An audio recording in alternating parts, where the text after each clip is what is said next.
ଆଜି ସକାଳୁ ସକାଳୁ ମୁଁ ସବୁ କାମ ସାରି ଲାଗି ପଡ଼ିଥିଲି ଆମ ଘର ସବୁ ଅଳିଆମାନଙ୍କୁ ସଫା କରିବାରେ। କାରଣ ଆଉ ଗୋଟେ ଦିନ ପରେ ଦୁର୍ଗା ପୂଜା ନା। ଏମିତିରେ ବି ମୁଁ ସପ୍ତାହକୁ ଥରେ ଝଡ଼ାଝଡ଼ି କରେ, ହେଲେ ବି ମୋ ମନ ବୁଝେନି। ଯେହେତୁ ମୋର ରୋଷେଇରେ ଛୁଟି ଥିଲା, ମୁଁ ଭାବିଲି ଆଜି ଟିକେ ଘର ସଫାସଫି କରିଦେବି।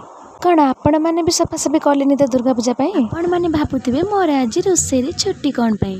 କାହିଁକି ନା ଆଜି ଆମର ମଟନ ହବାର ଥିଲା, ଆଉ ବାପା କହିଲେ ରୋଷେଇଟା ମୁଁ କରିବି। ଦେଖୁନାହାନ୍ତି ବାପା ଏଠି କେମିତି ସବୁ ମସଲା ଛଡ଼େଇବାରେ ଲାଗି ପଡ଼ିଛନ୍ତି। ତାଙ୍କୁ ଖାଲି ଟିକେ ଟିକେ ସାହାଯ୍ୟ କରୁଥିଲି। ମୁଁ ଏଠି ମଟନକୁ ଲୁଣ ହଳଦୀ ତେଲ ଦେଇ ଗୋଳେଇ ରଖିଦେଇଥିଲି। ଏପଟେ ଦେଖନ୍ତୁ ବାପା ତାଙ୍କର ଆଳୁ କାଟିଛନ୍ତି କେତେ ଛୋଟ ଛୋଟ କରି ମଟନ ପାଇଁ, ଆଉ ମୁଁ ଏପଟେ ମସଲା ଗ୍ରାଇଣ୍ଡର କରିଦେଉଥିଲି। ବାପା ଗ୍ରାଇଣ୍ଡର କରିପାରିବେନି ନା। ତାପରେ ମୁଁ ମୋ କାମରେ ଲାଗିଗଲି, ବାପା ତାଙ୍କର ଏପଟେ ମଟନ ରୋଷେଇ କରିସାରିଥିଲେ, ମୁଁ ଭିଡ଼ିଓ କରିପାରିଲିନି। ତାପରେ ଆମେ ସବୁ ଖାଇବା ପାଇଁ ମୁଁ ବଢ଼ା ବଢ଼ି କରିଦେଇଥିଲି। ମୁଁ ଏଠି ନେଇଯାଇଥିଲି ଭେଣ୍ଡି, ଆମ୍ବୁଲ, କଞ୍ଚାଲଙ୍କା, ରସୁଣର ଗୋଟେ ଦଳା, ଆଉ ମୁଁ ନେଇଯାଇଥିଲି ମଟନ, କଦଳୀ ଭଣ୍ଡାର ବରା ଆଉ ଓଉ ଖଟେଇ।